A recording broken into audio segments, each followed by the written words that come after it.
Dito po kami sa Sakura Farm sa Atok, Benguet. Almost 2.5 hours po kami dito. Naku, first time po ito makapunta din dito. And then sigsag talaga. Pero ang ganda ng view. Nahilo ko sa zigzag. Kahilo talaga. Super. Pero ang ganda ng view.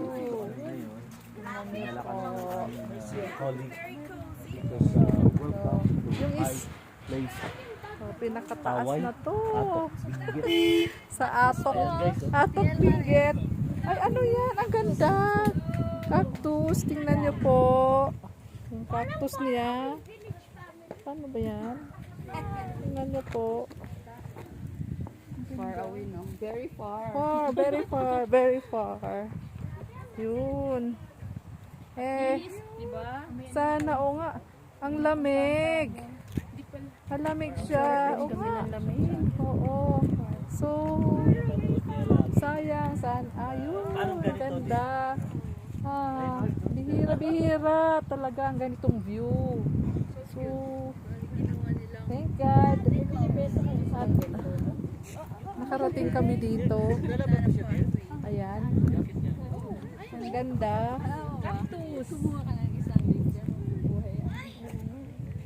Ano nito? Anong tawag na? Nakaktus.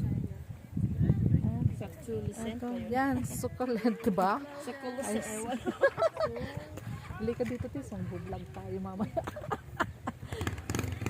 Ayan. Ayan. Hindi ka nilalamig. Nilalamig, parang. Yan. Ang lamig-lamig. Look, nagpipiesta kami sa ang gandang view. Nagpipiestahan. Kahit anong brand ng aircon, hindi niya kaya ibigay yung ganitong Oo nga. natural na lamig. Yes. Correct. Super biya. Ito. Ang view. Hihingi ako talaga nito. Kuha ako nito, cute-cute. Ang ganda ng view. When in Baguio, ano TL? Yeah. Watch your step, ha? Watch your step. Ito dito ako sa Ganda. Dito ka. Sige, dyan muna. nasaan?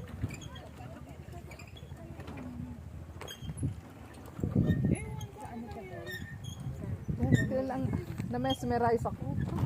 Mesmerize. Na-mesmerize ko talaga sa totoo lang. Pupunta din tapos upo ka, oh. Sa ano Nga, ano ba? Ganito ang kailangan natin after ng book reading natin na sobrang stressful.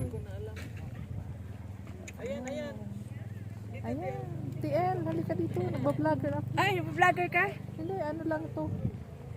What's up, Madlang? Oo, ang dami. Ang ganda. Hala kayo. Ayan, sina TL. Ayan. Vlog ka, TS.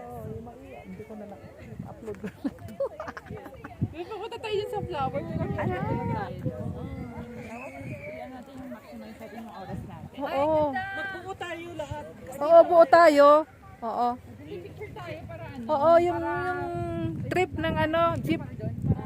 Dapat mayroon tayong